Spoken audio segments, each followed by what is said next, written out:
Hi, this is Attila, and this is a video guide of Steel Division Normandy 44, and this is a battle group guide for the German Panzer Division. So what I'll do in this video is I will purely and simply explain to you how I build up this deck or this battle group, and I will explain to you how to use each units and why I chose those units. So let's get on with it. So for Recon, for the first wave, as you can see, I have many infantry units. And this is because Recon Infantry for German are kind of practical.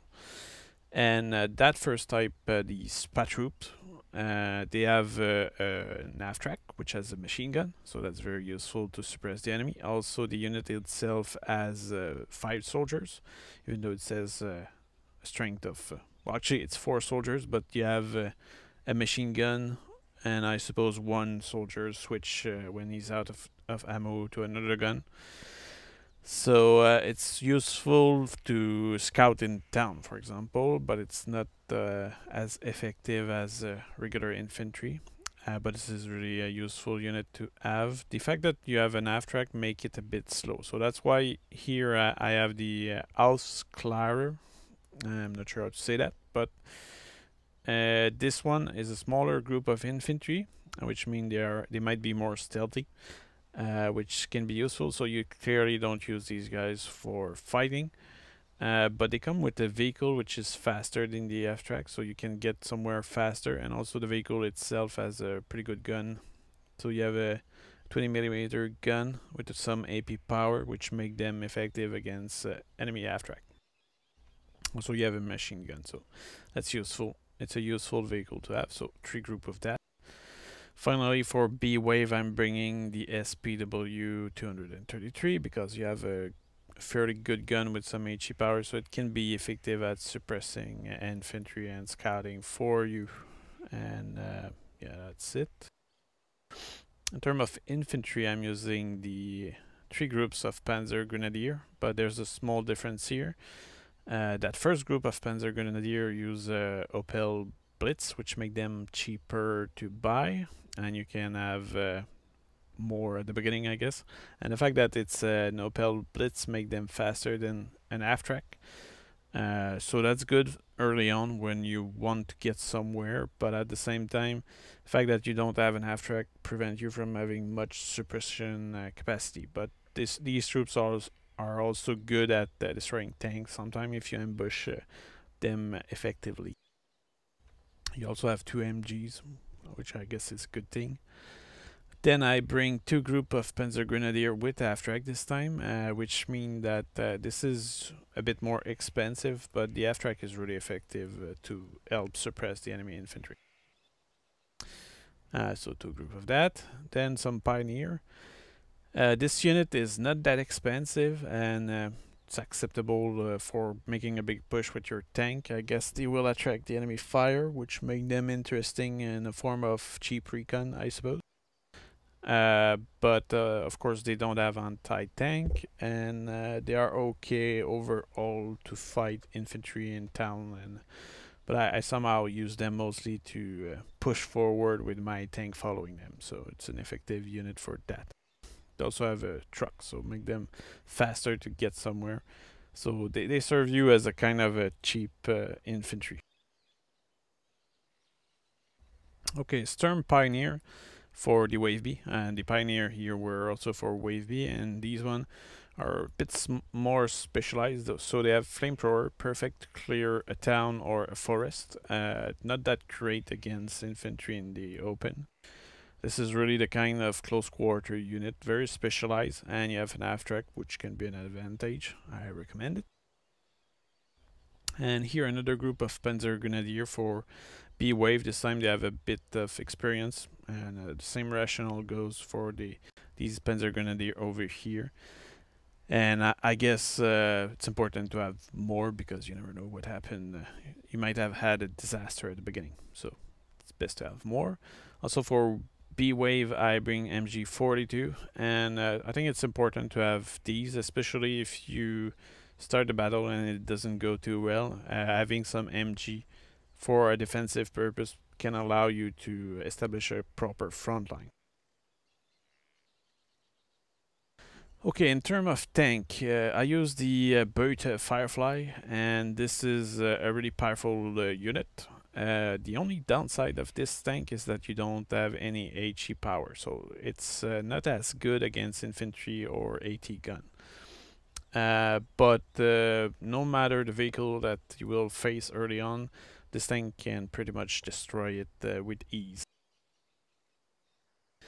For B-Wave, I'm bringing this Bef Panzer 4H. This is a tank I bring because he's not that expensive. He has some experience.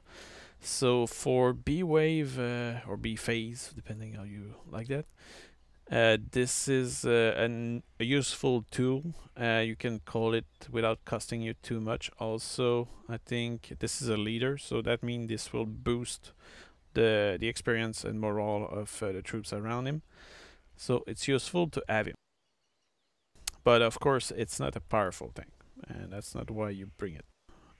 It can complete an already present force, and also for defensive purposes, okay. 14 AP power is fair enough. Should be fine. Then I bring the Panther D. What's interesting about this one is a front armor of 12 and 18 AP power, which make it able to kill nearly every tank the allies can throw at you, or if not, make them panic. So I bring two of them here. Then I bring the Bef Panther, and this one is also a leader and has 14 front armor, which make them more resistant than most German tank for that battle group. And you have experience, so 18 AP power.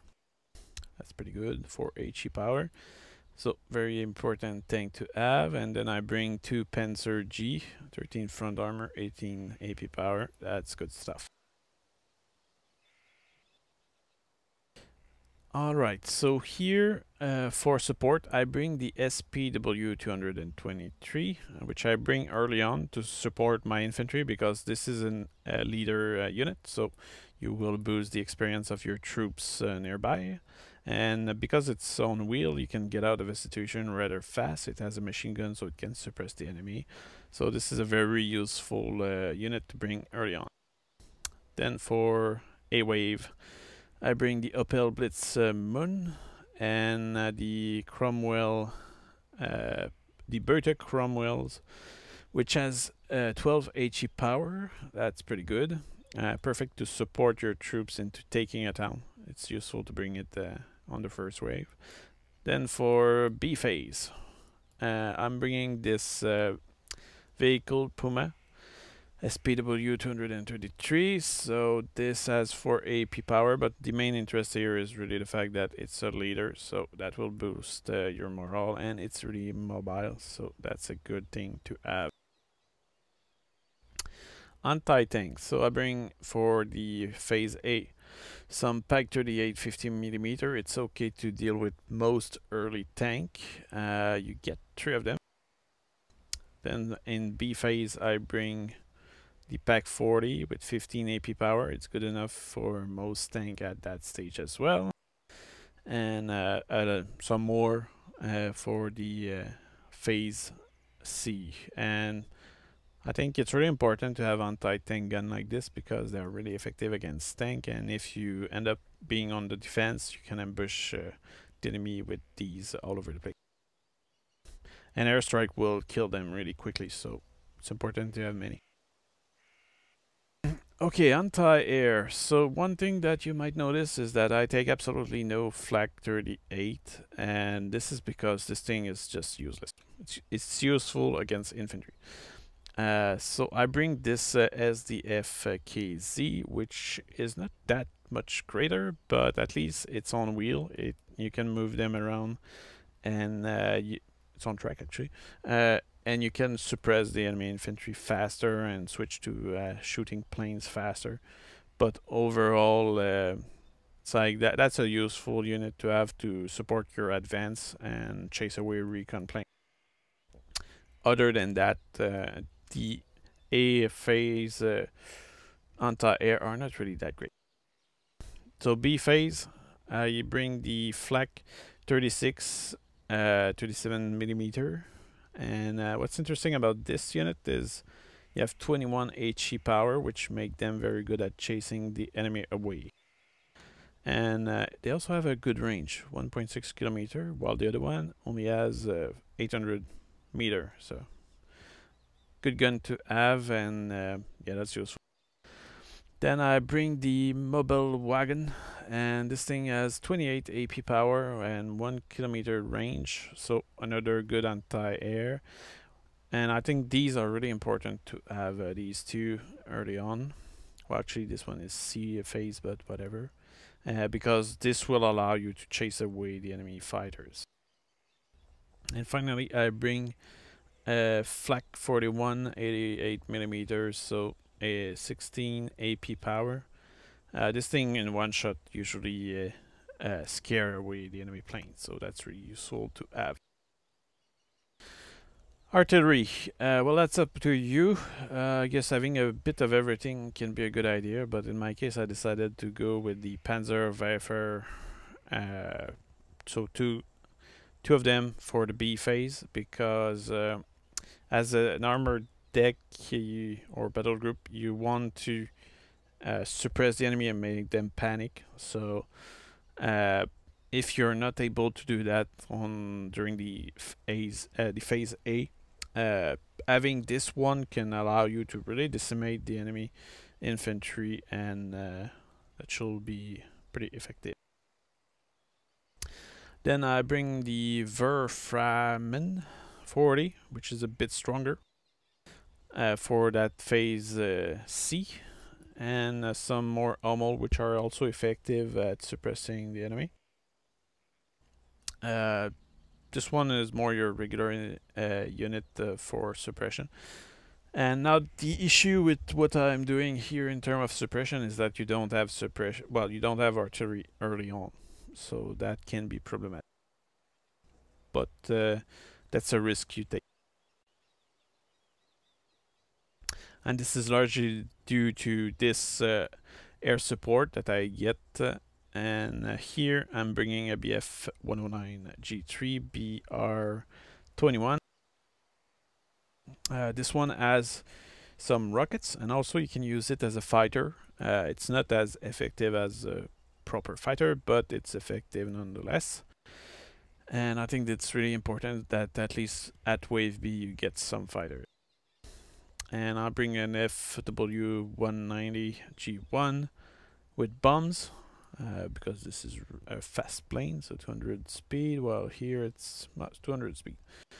And finally, on wave C, I bring a fighter, proper fighter this time.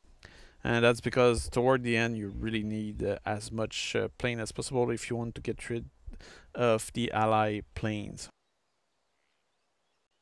So that's pretty much it for this deck or battle group, and I hope you enjoy this. I will post a guide or associate a video to this on the Steam guide page, so make sure to go on that page, rate it up and favor it if you like it, and I'll see you there.